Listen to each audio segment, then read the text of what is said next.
Title: At a family party, I overheard my mom saying, "Are you crazy? Jack's here. He could catch you." Story: I didn't mean to stop outside that hallway. I didn't mean to listen, but when it's your mother's voice trembling with warning and your wife's voice dripping with arrogance, you don't just walk away. "Are you crazy? Jack's here. He could catch you." Her tone was sharp, panicked, and then came the dagger, clean and merciless. "I don't care about that loser. He won't do anything. He's just a pushover."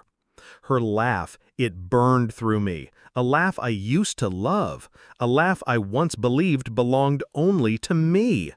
I pushed the door open. There she was, my wife, perched on my best friend's lap like a trophy. My mother stood between us, her face pale, trembling.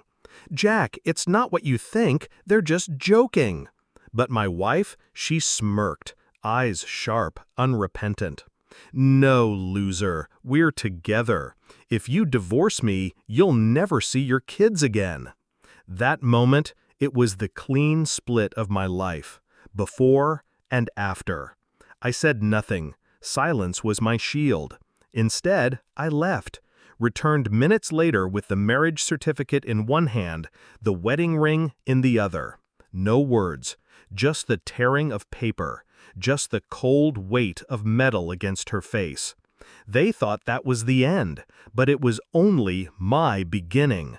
I wasn't always this man. I was softer once, blunt. I believed in loyalty. I believed in friendship. I believed in her. I met her in college. She was the storm, I was the anchor. She said I made her feel safe. She said she'd never known a love so steady. I built my life around those words. My best friend? He was my brother in everything but blood. We shared secrets, dreams, victories. He was the one who stood by me at the altar when I promised her forever. I never saw the knife in his hand until it was buried in my back. Looking back, the signs were there. Her late nights, his sudden disappearances, the lingering glances I forced myself to dismiss.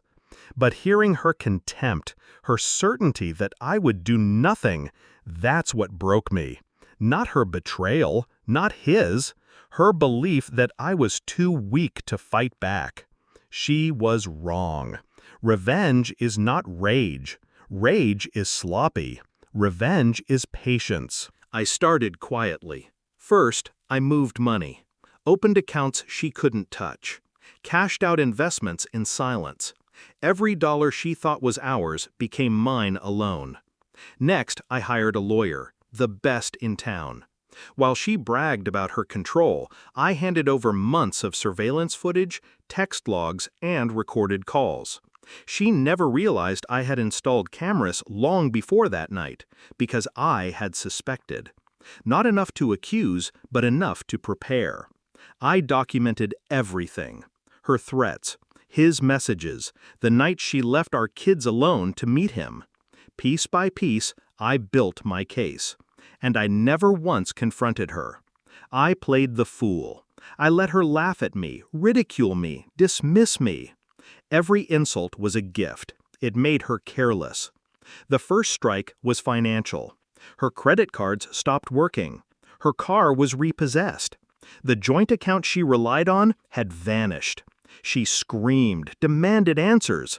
I shrugged. The Pushover Act was still alive. The second strike was legal.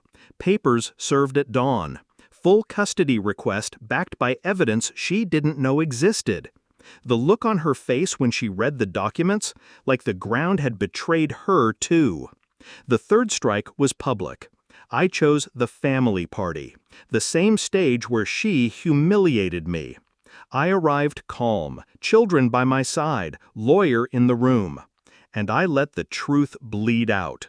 Photos, videos, recordings, all projected on the TV. Every lie, every touch, every betrayal exposed. Her laughter died that night. His bravado crumbled.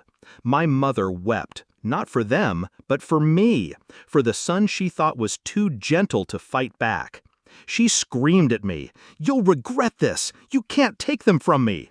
But her voice was thin, cracking. He tried to stand tall. "Jack, come on! We didn't mean for this to happen!" I stared at him, my silence louder than any words.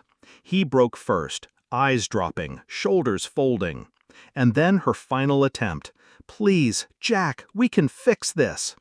I smiled for the first time in months. Not out of joy, out of finality. "You were right about one thing," I said. I was a pushover. Not anymore. The court favored me. Full custody. She was granted visitation, supervised, limited, humiliating. My children saw the truth, though I never poisoned their minds. The evidence spoke louder than I ever could. She moved into a small apartment, abandoned by the man she ruined herself for. He ran, couldn't handle the whispers, the shame, the hollow life left behind. And me? I thrived. I rebuilt. Stronger, wiser, colder. I sometimes replay that night in my head. The laughter, the arrogance, the moment she called me a loser. I let her keep that word. It cost her everything. Because a pushover doesn't plan. A pushover doesn't wait in silence. A pushover doesn't win. I am not the man they thought I was. And now they live every day with the proof. I don't regret a single move. Not the silence, not the patience, not the revenge. Just one truth remains. They thought they were playing me, but all along, I was playing them.